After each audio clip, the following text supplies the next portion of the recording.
Top 5 Christmas Ghost Stories.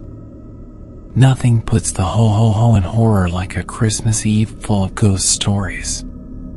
These holiday frights have been getting us through the long, dark nights since the days of the pagan festival of Yule and have stayed with us in new and exciting variations throughout the centuries.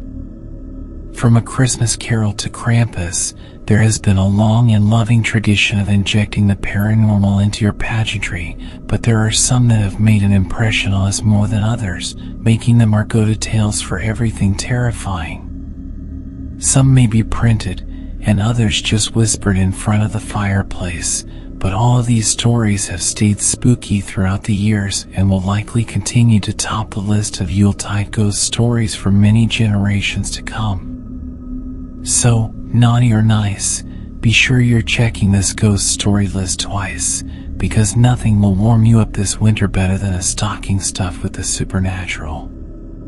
Story number 1. The Turn of the Screw by Henry James. While Dickens may be the usual go-to for holiday hair raisers from the Victorian age, Henry James is no slouch when it comes to turning out the kind of terrifying tale you can pair with hot cocoa and a tin of cookies. In fact, The Turn of the Screw, first published in serial format in Collier's Weekly between January and April of 1898, has been adapted dozens of times over the past century, appearing on stage, television, film, and even reimagined on the printed page. Opening on a familiar scene, this frame story tells of a group of friends gathered around a fireplace on Christmas Eve, ready to partake in one of their favorite holiday traditions, telling ghost stories. What comes next is one of the most notorious tales in Gothic fiction, the story of an English governess hired to take care of two young children who, after the death of their parents, are sent to live on their uncle's estate in Essex. It seems a simple enough job, but it isn't long before the governess starts to sense that something is off about the estate, including a pair of strangers, a man and a woman who she's seen skulking around in the shadows. She goes to the housekeeper, Mrs. Crows, for answers, only to discover that the couple she saw were actually former employees, long dead. What's worse is that they seem to be very interested in the one thing she is there to protect, the children. Whether you're already familiar with the spine-chilling ending, or maybe slept through that week of English 101, we recommend you knock the dust off of this touchstone classic and give it another read. Preferably on Christmas Eve and in front of a fireplace. Story number 2. The Legend of the Mistletoe Bride. The story of the Mistletoe Bride hasn't made it to the big screen yet, but this popular, true-life ghost story has been a staple in England for generations and a must-have on our list of Christmas ghost stories. While the details have been known to change over the years, evolving to fit both the teller and the audience, it is believed that the original story spawned from the tragic, real-life death of Lord Lovell's bride at the Bramshill House in Hampshire, England. The story goes that Lord Lovell and his bride-to-be were set to wed around Christmas, bringing parties from both families to Lovell's estate in Hampshire. There, while hanging mistletoe throughout the house, the families came up with a wedding party game to help pass the time. The rules were simple. Lord Lovell's young bride was to hide somewhere in the enormous mansion while the groomsmen set out to try and find her. Whoever located her first would be crowned the winner and awarded with a playful kiss under the mistletoe. What started off as all fun and games quickly turned sour, though, once the minutes slipped into hours and no sign of the bride could be found. Unbelievably, months went by, followed by years, without any answers. Lovell, heartbroken, was eventually forced to move on.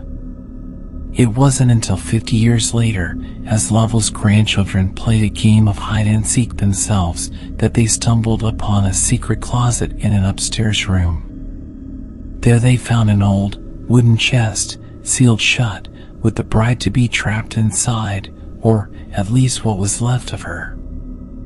Of course, the poor lost girl is still seen at Bramshill House around Christmas, moving through the halls at night and calling out for someone, anyone, to find her. But every year, as the holiday season slips away, so does any trace of the Mistletoe bride.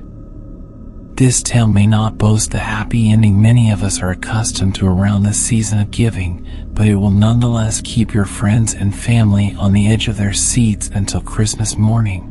Story number 3. Smee by Burrage. Known for his work in horror and early young adult fiction, Alfred McClellan Burrage may not be a household name to most. Still, in the first half of the 20th century, he was both prolific and popular, especially after his timeless tale of holiday hijinks titled Smee. Published in 1931 in the critically acclaimed short story collection Someone in the Room, this spooky tale of a Christmas Eve gone south has long been a classic for lovers of the holiday ghost story and is still very much read to this day.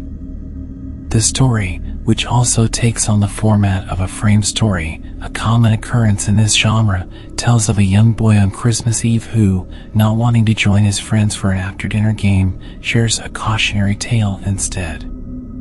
On a past Christmas Eve, the boy had been playing a game of Smee, or hide-and-seek, with 11 of his best friends, taking turns hiding within an enormous, old house known for its mysterious past and haunted reputation. Though the game starts with 12, the children soon find that at some point during their time among the winding corridors and endless rooms, a third player has joined them. This young girl, tall and dark, is eager to take part in the fun, but no one seems to know from where she came. We have no interest in spoiling the fun for you, but needless to say, the game continues on, with more of the girl's past being slowly revealed until the story reaches the likely and gripping conclusion that is sure to please. As far as ghost stories go, you might not find this 100-year-old premise to be all that fresh, but it was very much a new and terrifying concept for its time and only now seems cliché because of its lasting influence on the genre, most notably in the Goosebumps series by R.L. Stine. If you are looking for a short read to help get you into the Christmas spirit, you won't do much better than Smee. And if it hits the spot, we recommend reading the rest of the collection while you're at it. Story number 4. The Ghost of Anne Boleyn. You may be wondering how one of the many wives of King Henry VIII made her way onto a list of ghost stories, or how her subsequent and unfortunate death at the hands of the Mad King relates back to our festive holiday theme.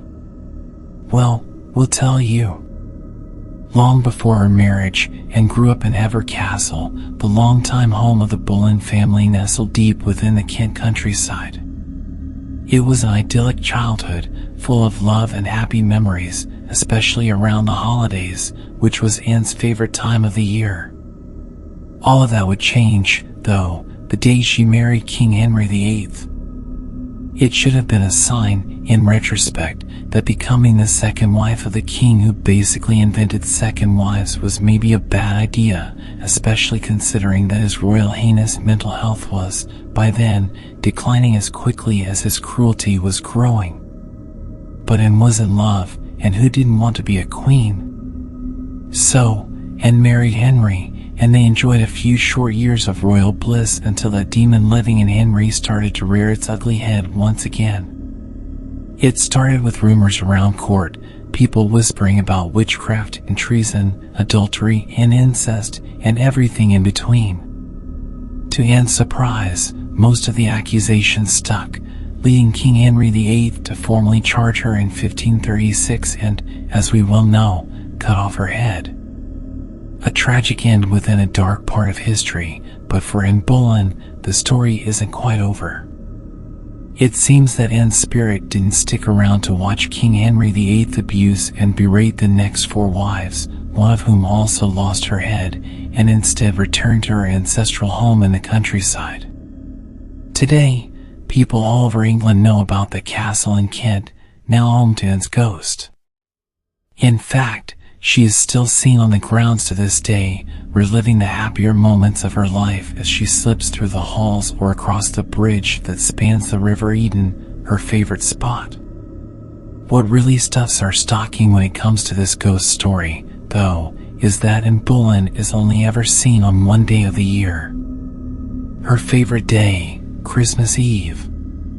So next time you are sitting around the Christmas tree, looking for a ghost story to put your peeps in the holiday spirit, remember Anne's story and how she made history the day she lost her head. Story number 5. The Kit Bag by Algernon Blackwood. The list wouldn't be complete without mentioning one of the most famous stories from England's most prolific ghost story writer, Algernon Blackwood. While it is only a drop in the bucket of fantastic tales that Blackwood put out in the early 20th century, it is by far the most festive. Published in the December 1908 issue of Pall Mall magazine, The Kit Bag is the story of a young man named Johnson who works for a prominent London lawyer who has spent the early winter defending a despicable man by the name of John Turk, accused of murdering and dismembering a young woman. Johnson has been forced to spend a great deal of time in court with Turk, who he despises, and is relieved when the trial comes to an end and he gets to leave everything behind for a Christmas vacation in the Alps. Finding himself short of a bag, Johnson asks if he can borrow one from his boss, who agrees to send it along later that night. When it arrives, though, things start to take a dark turn, leading Johnson to believe that there is more to his new luggage than meets the eye.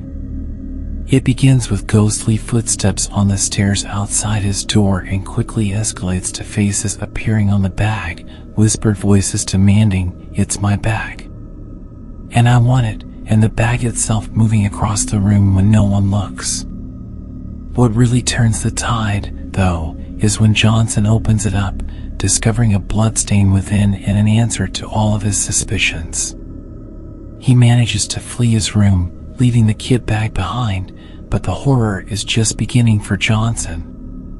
A truly terrifying tale, The Kit Bag is a classic in its own right, even if it didn't happen to take place during Christmas. But with ghosts and goodwill abound in this seasonal story, it is a perfect fit for our list of ghost story greats. So, when Christmas rolls around this year, do as the pagans and Victorians did before us and pull up a chair, light a fire, and delight your loved ones with a story that will truly fill them with the Christmas spirit and maybe more. Thanks for watching.